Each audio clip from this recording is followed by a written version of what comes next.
4 PM news network में दोस्तों आपका स्वागत है। मैं हूं आपके साथ राशिद ज़हीर। वक्फ बोर्ड बिल पर सरकार जिस तरह से देश के अल्पसंख्यक समाज को उत्पीड़ित करके बहुसंख्यक समाज को या नॉन मुस्लिम समाज को ये दिखाना चाहती है कि हम विशेष समुदाय के वाकई पर काट देंगे और किसी भी प्रकार से मनमानी का आरोप लगाते हुए उसे चलने नहीं देंगे, उसके खिलाफ दिल्ली के अंदर प्रदर्शन हुआ।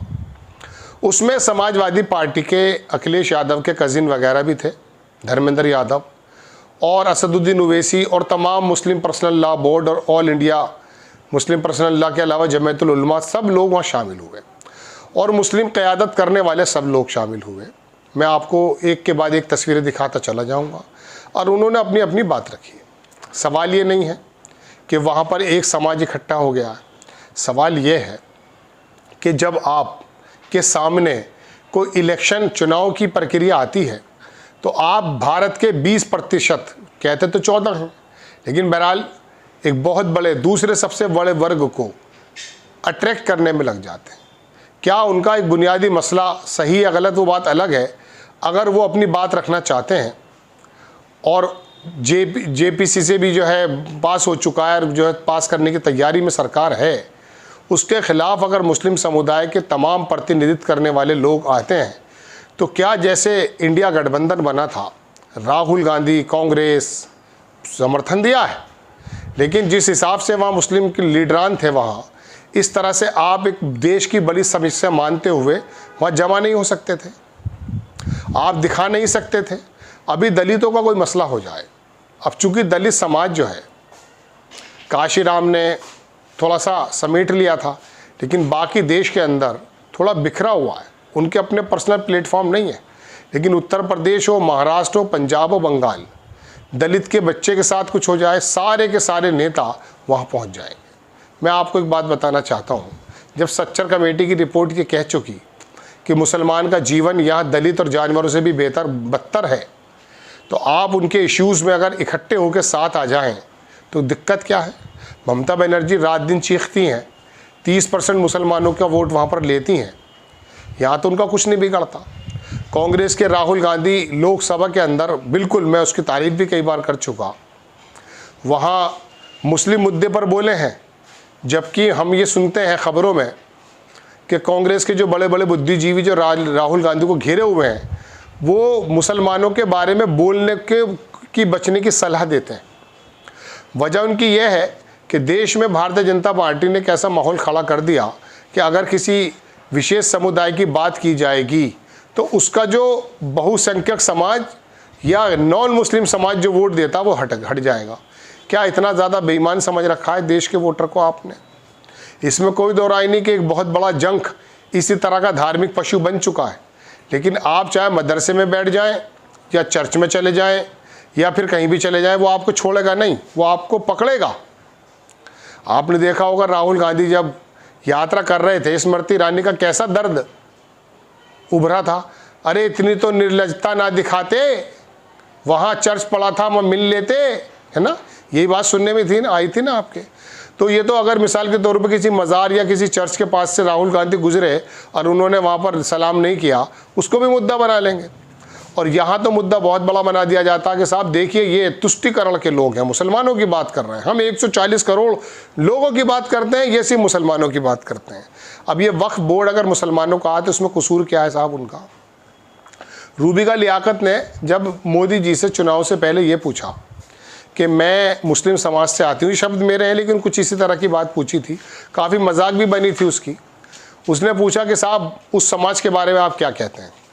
तो मोदी जी ने बड़ा शानदार जवाब दिया कि मैं इसको वर्गों में नहीं बांटता, मेरे लिए 140 करोड़ की जनता मेरा परिवार है। इस तरह का जवाब उन्होंने दिया था। लेकिन अगर उसकी रूबिका लियाकत की जर्नलिज्म की कमर की हड्डी में थोड़ी सी भी सख्ती होती तो ये पूछ लेती कि अभी अभी आपने 50% जो रिजर्वेशन है उसके अलावा 10% आपने रिजर्वेशन दिया है इकोनॉमिकल वीकर सेक्शन को, यानी कि हायर क्लास के अंदर जो कमज़ोर लोग हैं उनको। आप उस समय अलग नज़र से कैसे देख रहे थे? लेकिन सवाल जब भी तो पूछा जाता है वो तो स्क्रिप्टेड होता है, इनके बस की पूछना नहीं होता है। लेकिन बहरहाल मैं यहाँ राहुल गांधी हो, अखिलेश यादव हो, ममता बनर्जी और तमाम वो अलंबरदार जो मुसलमानों की क़यादत करने की गवाही देते हैं, उनसे एक बात ये सवाल उठता है कि जब दिल्ली में जंतर मंतर पर इकट्ठे हुए जमातुल उलमा के लोग, मुस्लिम पर्सनल लॉ बोर्ड के लोग और तमाम असदुद्दीन ओवैसी जो भी मुसलमानों की क़यादत करते हैं, वहाँ अखिलेश यादव ने अपने भाई को भेज दिया। आपको टाइम नहीं था अखिलेश यादव जी? आप वैसे तो मिनट मिनट में उत्तर प्रदेश के चक्कर लगाते हैं हर किसी की शादियों में, कभी सहारनपुर में नज़र आते हैं, कभी कहीं और नज़र आते हैं। आप इतना बड़ा इवेंट पहले से था, देश भर के मुसलमानों की नज़र जंतर मंतर पे थी। राहुल गांधी आपके पास समय नहीं था। ममता बनर्जी आप तो अभी इलेक्शन में जाने वाली हैं। लालू प्रसाद वहाँ पर अयोध्या के जो सांसद हैं वो पहुँचे, अखिलेश यादव के भाई भी पहुँचे। लेकिन मैं पूछना चाहता हूँ कि जिस तरह से इंडिया गठबंधन की आप क़यादत करने की बात करते हैं, इकट्ठा हो जाते हैं, देश को बचाने की तो बात करते हैं, संविधान को बचाने की तो बात करते हैं, तो क्या देश के अंदर मुस्लिम समाज का कोई प्रतिनिधित्व नहीं है? वो बिल्कुल कुत्ते बिल्लियों की तरह है क्या? उनकी बात उठाने के लिए आपके पास समय नहीं है? अभी आपके पास जब वोट आएगा तो आप ऐसे गठबंधन करते फिरेंगे छोटे छोटे दलों से, और वो मुसलमान जिन वो मुनाफिक को अपनी छोटी छोटी पार्टी बनाए बैठे हैं, वो ऐसे इनके पैरों में जाके गिरेंगे ये जैसे बिल्कुल ही बेईमान किस्म के व्यक्ति हों। मेरे दोस्तों, कहने का मतलब यह है कि जंतर मंतर पे एक तारीख़ी, मैं कह सकता हूँ बहुत ज़बरदस्त मुस्लिमों की जो ये एक पूरी की पूरी ज़मीन है, कब्रिस्तान है, इनके मस्जिदें हैं, इनके मदरसे हैं, इनकी खानकाएँ हैं, इनके ऊपर जो तलवार लटकाई है मोदी जी ने कि किसी तरह से रेलवे की ज़मीन भी बेच दूंगा, रेल भेज दूंगा, जेल भेज दूंगा, सेल भेज दूंगा, सब कुछ भेज दूंगा। अब ये दूसरे नंबर पे बताई जाती है। अरे हिंदुस्तान के अंदर अगर मंदिरों को गिनने लगोगे तो ये तो पहले नंबर पे आ जाएगी। इस पर इन्होंने बताया जाए दूसरे नंबर की वक्फ प्रॉपर्टी है। अरे भाई, मस्जिद वक्फ होती है, मदरसा वक्फ होता है, कब्रिस्तान वक्फ होता है। इसको इकट्ठा कर दिया, जितने लोग हैं उससे उसके अनुपात में कब्रिस्तान बनाए जाएंगे, नहीं बनाए जाएंगे। उसको कहने लगे रेलवे के बाद सबसे बड़ी प्रॉपर्टी। पहले तो ये जताया कि जैसे ये पाकिस्तान से लेकर आ गए हों। अरे यहीं पर मुसलमानों के पुरखों ने अपनी जायदादों में से ज़मीनें दे दी थी कि कुछ पढ़ लिख जाएंगे, वेलफेयर के काम हो जाएंगे, मदरसे बन जाएंगे, मस्जिदें बन जाएंगी। उसको बचाने की बात है भाई, उसके बचाने पे भी आप इकट्ठा नहीं हो पा रहे। वजह उसकी क्या है? वजह उसकी यह है कि आप ये चाहते हैं कि ओबीसी के अंदर जो हिंदू समाज का वोट है, जो अपर समाज का वोट है, जो आपको मिलेगा नहीं कभी भी, याद रखिएगा, उसके अंदर तो भारतीय जनता पार्टी ने ऐसा सीमेंट लगा दिया है कि आप अगर सारी ज़िंदगी मंदिरों में भी लेटे रहोगे तब भी वोट नहीं देगा वो तुम्हें। याद रखिएगा मेरी बात। तो दोस्तों, सिर्फ इसलिए कि वो वोट नाराज़ ना हो जाए, इसकी कोई कीमत नहीं है। जो 20% हिंदुस्तान का मुसलमान है, आप तो 14 बताते हो ना। 2011 में सेंसस हुआ, करा तो लो, पता चल जाएगा। बिहार में एक सर्वे हुआ था, पता चल गया कितना यादव और कितना मुसलमान है वहाँ। लेकिन अब बात यह है कि दोस्तों, ये मुसलमानों से भी कहीं पूछी जा सकती है कि ये जो आप कलफ के कुर्ते टोपियाँ पहन करके इनकी पार्टियों में जाते हो और जा कर के अपना बाप मान लेते हो नगद वाला, ये आपके मसलों में आने वाले नहीं हैं। वरना वहाँ पर जब वक्फ बोर्ड के बारे में कह रहे थे, वहीं तमाम इनके आला कमान के नेताओं को भी एक चेता देते। ये तमाम जो नेता हैं, इन्होंने वाकई खिदमतें की हैं, इसमें कोई दो राय नहीं है।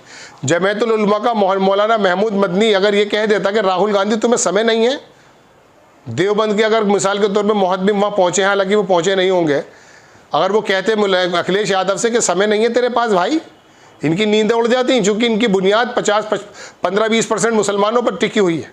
लेकिन आप अपने आप को पहचानोगे कब? पहचानोगे कब आप अपने आप को? मुत्तहिद होगे तो बदल दोगे ज़माने का निज़ाम, और मुंतशिर होगे तो मरोगे, चिल्लाते क्यों हो? आपको खबर कैसी लगी अपनी राय कमेंट्स बॉक्स में ज़रूर दीजिए। चैनल को सब्सक्राइब कीजिए, शेयर कीजिए। नेक्स्ट टाइम मैं किसी खबर के साथ हाजिर होता हूँ। जय हिंद।